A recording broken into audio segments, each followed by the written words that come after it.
Hello बच्चों, चलिए इस प्रश्न को देखते हैं। प्रक्षेप पथ के किस बिंदु पर चाल निम्नतम होती है और किस बिंदु पर अधिकतम होती है। तो बच्चों, यहाँ जो प्रश्न दिया गया है इसमें हमसे पूछा गया है कि जो प्रक्षेप पथ होता है उस प्रक्षेप पथ के किस बिंदु पर चाल का मान अधिकतम होगा तथा किस बिंदु पर चाल का मान न्यूनतम होगा। तो चलिए बच्चों, सर्वप्रथम हम इस प्रश्न की मुख्य अवधारणा पर चर्चा करते हैं। तो बच्चों, इस प्रश्न की मुख्य अवधारणा में सर्वप्रथम हम प्रक्षेप पथ के बारे में जानेंगे। तो यहाँ पर बच्चों हम क्या देखते हैं कि हमारे पास जो है एक हम ले लेते हैं पृथ्वी की सतह, और पृथ्वी की सतह की हम दो दिशाएं हम यहाँ पर निर्माण कर रहे हैं बच्चों। दो दिशाएं कौन कौन सी है हमारे पास? एक हो जाएगी क्षैतिज दिशा, तो ये हमारे पास हो गई बच्चों क्षैतिज दिशा जिसको हम एक्स से दर्शा रहे हैं। और ये हमारे पास हो गई ऊर्ध्वाधर दिशा जिसको हम वाई से दर्शा रहे हैं। और ये हमारे पास बच्चों यहाँ पर क्या है? पृथ्वी की सतह हो गई। तो ये हमारे पास है पृथ्वी की सतह। तो सबसे पहले बच्चों प्रक्षेप पथ को जानने के लिए हमें प्रक्षेप्य गति को जानना होगा। तो जब पृथ्वी की सतह के निकट किसी पिंड को हम क्या करें, थीटा कोण पर यू वेग से प्रक्षेपित करते हैं। तो हमने क्या किया बच्चों, कोई पिंड ले लिया, इस पिंड को हमने थीटा कोण पर तथा यू वेग से प्रक्षेपित किया है। तो यू तो हमारे पास बच्चों क्या हुआ? प्रारंभिक वेग हुआ। और थीटा कोण पर हमने इसको प्रक्षेपित किया। तो जब हम इसे पृथ्वी की सतह के निकट प्रक्षेपित करेंगे तो क्या होगा बच्चों, यह कण जो है या ये जो पिंड है या जो वस्तु है, ये वस्तु पृथ्वी की जो गुरुत्व है उस गुरुत्व के कारण क्या करेगी बच्चों? एक वक्रीय गति प्रदर्शित करेगी, अर्थात ये वक्रीय पथ पर चलेगी कुछ इस तरह से। अर्थात जो प्रक्षेप्य पथ है ये कौन सा पथ है हमारे पास? तो बच्चों ये हमारे पास प्रक्षेप पथ होता है। और ये हमें कौन सा पथ मिल रहा है? यहाँ पर वक्रीय मिल रहा है। तो ये प्रक्षेप्य पथ है। इस पर हमें पूछा गया कि किस बिंदु पर चाल निम्न होगी और किस बिंदु पर चाल अधिकतम होगी। तो थीटा हमारे पास कौन होगा? यू हमारे पास क्या था बच्चों? प्रारंभिक वेग था। ये जो अधिकतम ऊंचाई तक जाता है तो इस अधिकतम ऊंचाई को बच्चों हम क्या बोल देते हैं?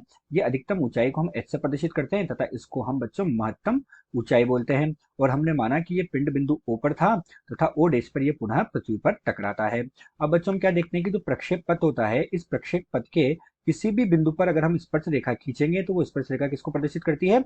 वो वेग को प्रदर्शित करती है। तो हम यहाँ पर लिख देते हैं बच्चों, प्रक्षेप पथ के किसी भी बिंदु पर खींची गई स्पर्श रेखा, प्रक्षेप्य पथ के किसी बिंदु पर खींची गई स्पर्श रेखा, हम कोई भी बिंदु ले लें उस बिंदु पर स्पर्श रेखा खींच सकते हैं।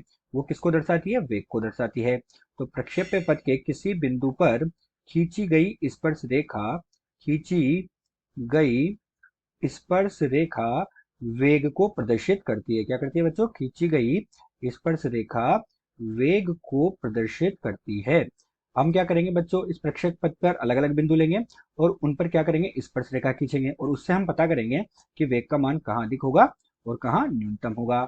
ये हमारे पास हो गए वेग को प्रदर्शित करते हैं। तो यहाँ पर बच्चों हम तीन बिंदु ले रहे हैं।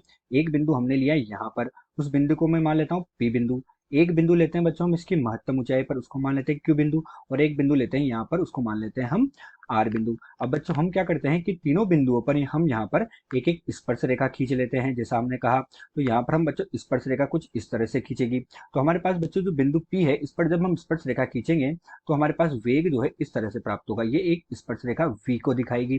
बिंदु क्यू पर स्पर्श रेखा खींचेंगे तो बिंदु क्यू पर स्पर्श रेखा कुछ इस तरह से होगी।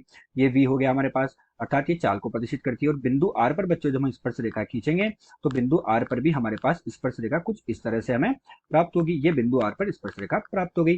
बच्चों बिंदु पी पर हम देखते हैं कि बिंदु पी पर हमने जो स्पर्श रेखा खींची तो यहाँ पर हमारे पास वेग के दो घटक हो सकते हैं। एक घटक हो सकता है क्षैतिज और एक घटक हो सकता है ऊर्ध्वाधर। वो किस तरह से होगा हम देखते हैं। तो बच्चों अगर यहाँ पर ये क्षैतिज से अल्फा कोण बनाता है कुछ इस तरह से, तो इसका एक घटक हो जाएगा वी एक्स और दूसरा घटक हमारे पास बच्चों क्या हो जाएगा? ये दूसरा घटक हमारे पास हो जाएगा वी वाई। इसी प्रकार यहाँ पर हमारे जो बिंदु आर है, इस बिंदु आर पर भी इसके दो घटक हो सकते हैं।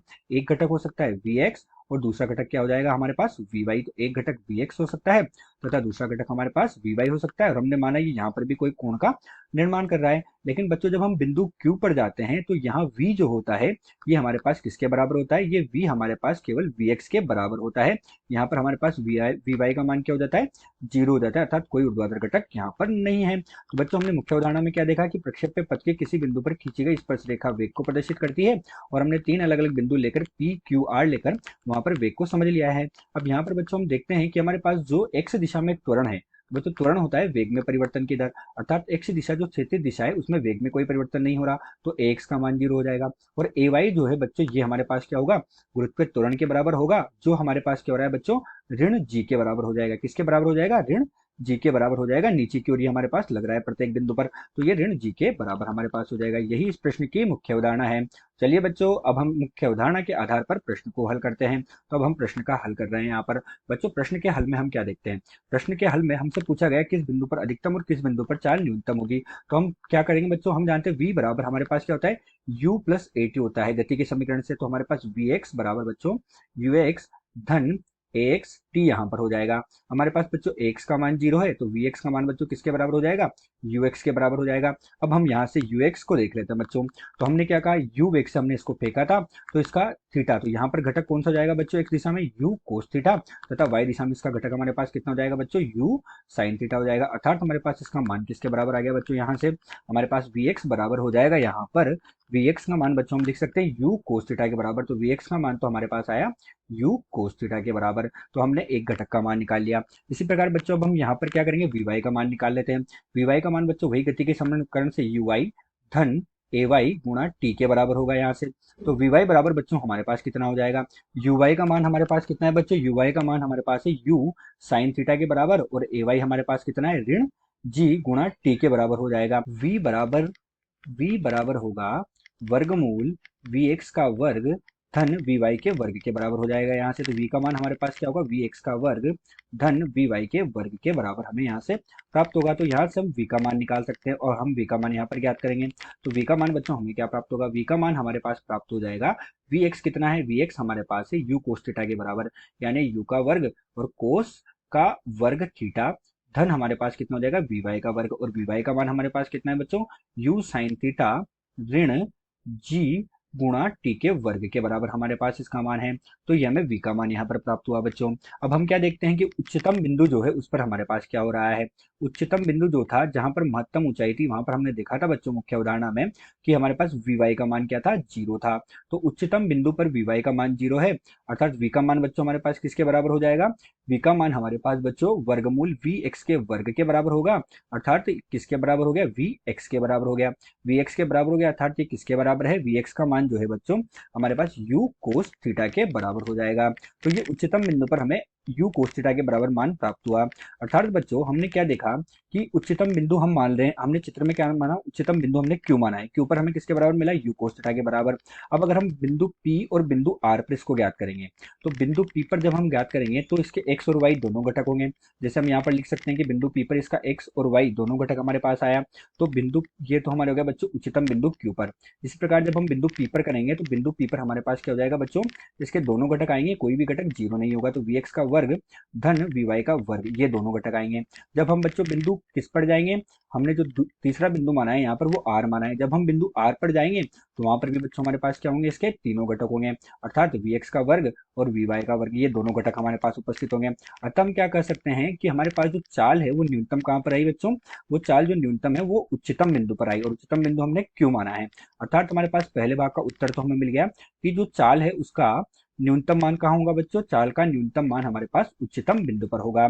तो एक भाग तो हमें मिला, तो हम लिख देते हैं उच्चतम बिंदु पर, उच्चतम उच्चतम बिंदु जो हमारे पास है उस उच्चतम बिंदु पर चाल न्यूनतम होगी। तो ये तो हमारे पास बच्चों एक भाग हुआ, चाल का मान क्या होगा, न्यूनतम होगा। अब हमसे साथ में पूछा गया है कि इस चाल का अधिकतम मान कहाँ पर होगा। तो अब बच्चों हम अधिकतम मान के लिए देख लेते हैं। अधिकतम मान ज्ञात करने के लिए बच्चों हम इस समीकरण को समीकरण नंबर 1 दे देते हैं। अब बच्चों अधिकतम मान ज्ञात करना है तो हम क्या देखते हैं कि अधिकतम मान कहाँ पर होगा। तो इसके लिए बच्चों हम देखते हैं कि जब हमने इस पिंड को बिंदु ओ से फेंका और ये ओ डेश तक आया, पृथ्वी पर टकराने से पूर्व जितनी देर ये हवा में रहा बच्चों, उस समय को हम क्या कहते हैं, उड़ीयन काल कहते हैं, तथा उसे हम टी से प्रदर्शित करते हैं। टी का मान बच्चों हमारे पास कितना होता है, तो टी का मान जो है बच्चों हमारे पास होता है 2 गुणा यू साइन थीटा बटे जी के बराबर होता है। तो यहाँ बच्चों हम पहले टी का मान लिख लेते हैं। उड़ीयन काल टी जो होता है वो उड़ीयन काल टी बराबर होता है 2 गुणा यू साइन थीटा बटे जी के बराबर होता है। इस उड़ीयन काल को बच्चों हम समीकरण 1 में रखेंगे। तो समीकरण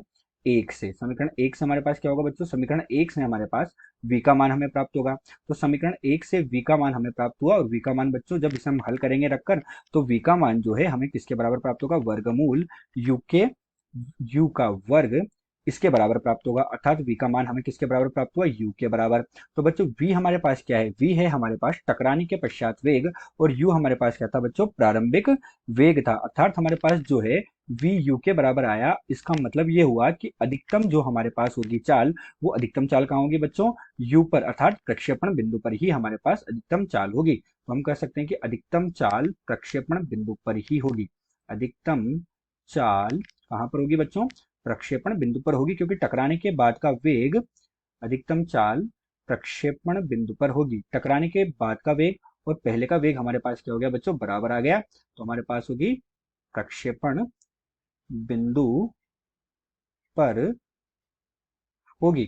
अतः बच्चों यहाँ पर हमारे पास दो स्थितियां थी। पहली स्थिति तो क्या थी, पहली स्थिति थी कि हमारे पास जो निम्नतम बिंदु है, निम्नतम चाल है, वो कहाँ हुई, तो निम्नतम चाल तो बच्चों में उच्चतम बिंदु पर चाल न्यूनतम हुई, तथा प्रक्षेपण बिंदु जो है उस पर चाल का मान हमें कितना प्राप्त हुआ, अधिकतम प्राप्त हुआ। क्योंकि क्या हुआ, हमने देख लिया कि जो उड़ीयन काल है जिस पर वो टकराने से पूर्व हवा में है, उस समय को हमने रखा, तो हमने देखा कि टकराने के बाद वेग, टकराने के समय जो वेग था उसके बराबर प्राप्त हुआ, अर्थात प्रक्षेपण बिंदु जो होगा उस बिंदु पर ही हमारे पास चाल का मान अधिकतम प्राप्त होगा। आशा करते हैं दिया हुआ प्रश्न आपको समझ आया होगा। धन्यवाद।